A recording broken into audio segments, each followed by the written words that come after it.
Quand j'ai entendu le médecin dire à mes parents que la situation était grave et qu'il fallait prier pour un miracle, j'ai compris à ce moment-là que j'allais devoir livrer le combat de ma vie.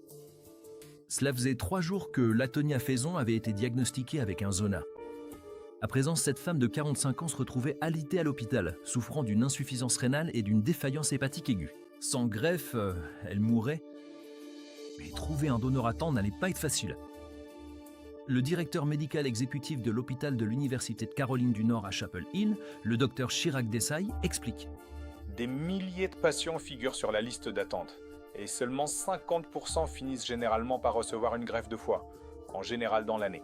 On peut dire qu'elle n'avait qu'environ 10% de chances de survie dans les 30 à 90 prochains jours, sans greffe. Ses parents et d'autres membres de sa famille étaient avec elle lorsqu'elle a reçu la nouvelle, et ils demandaient à Dieu un miracle. J'étais tellement mal, tellement malade que je pouvais même pas prier pour moi-même.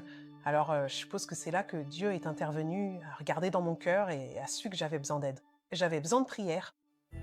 Peu de temps après, les médecins ont placé Latonia sous assistance respiratoire dans un coma artificiel. Ils l'ont également inscrite sur la liste d'attente pour une greffe de foie et de rein. La fille de Latonia, Morgan, qui avait 12 ans à l'époque, se souvient avoir vu sa mère. Elle avait plein de tuyaux partout, des poches qui sortaient d'elle, et c'était vraiment terrible de la voir comme ça, parce que je ne l'avais jamais vue dans cet état. Je ne l'avais jamais vue aussi malade, et c'était vraiment effrayant. Mais mes prières étaient qu'elle me voie obtenir mon diplôme.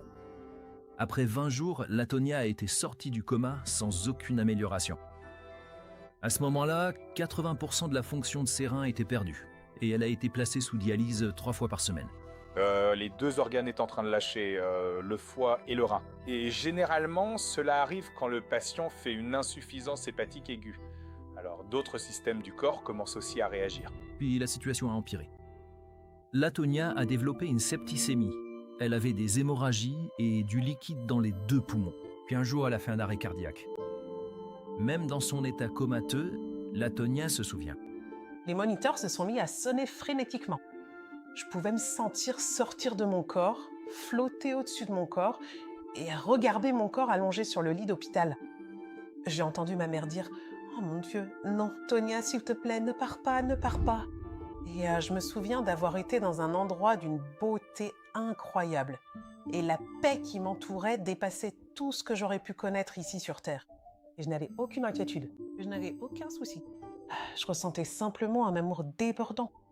Et j'ai entendu, en arrière-plan, une voix dire « Ce n'est pas encore ton heure, tu dois retourner ».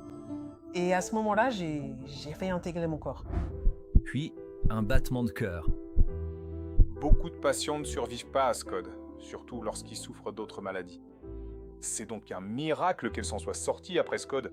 La famille et d'innombrables autres personnes ont continué à prier. Puis, un miracle. Latonia est passée du bas de la liste nationale des donneurs au sommet. Et en 2 semaines, un donneur compatible a été trouvé pour son foie et son rein. Avant son opération, Latonia a adressé une prière précise à Dieu. J'ai une fille qui a besoin de moi. Elle a besoin de moi. Et je prie simplement pour que tu me fasses traverser cette opération avec succès, sans complications. Dieu n'a cessé de me parler et de me dire que tout irait bien. Le 11 janvier 2017, l'équipe de médecins de Latonia a commencé la chirurgie de 13 heures pour remplacer son rein et son foie. Vous savez, ces nouveaux organes sont comme des miracles. Donc, elle a reçu ces 2 organes. Elle était en soins intensifs. Elle s'en est très bien sortie. J'étais très reconnaissante.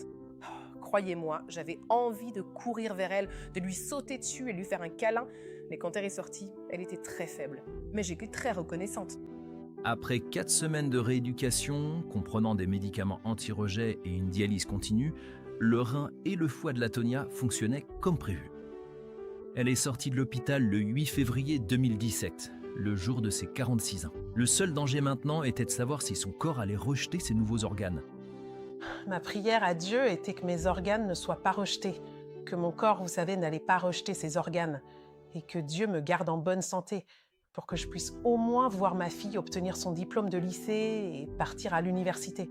6 ans plus tard, grâce à la prière et à la générosité désintéressée des autres, ces prières ont été exaucées. Je suis tellement reconnaissante envers le donneur et sa famille, parce que ma mère a pu me voir obtenir mon diplôme de lycée, et dans 3 ans, elle me verra obtenir mon master en psychologie. On dirait pas qu'elle a subi une double greffe. Et ses prières y sont sûrement pour quelque chose. Le docteur Desai est d'accord. Elle va extrêmement bien. Vous savez, votre résultat dépend de vous, aigu d'honneur qui a fait ce don. Alors il faut chérir cela et remercier Dieu pour cela. Latoniaque poursuit sa rééducation et continue de prendre ses médicaments anti-rejet. Elle tient toujours bon. La prière est puissante. Et c'est la prière qui m'a gardée ici et qui me permet d'avancer. Ce que je peux dire à ceux qui traversent peut-être une crise, c'est de toujours garder la foi. N'abandonnez pas. Dieu peut tout faire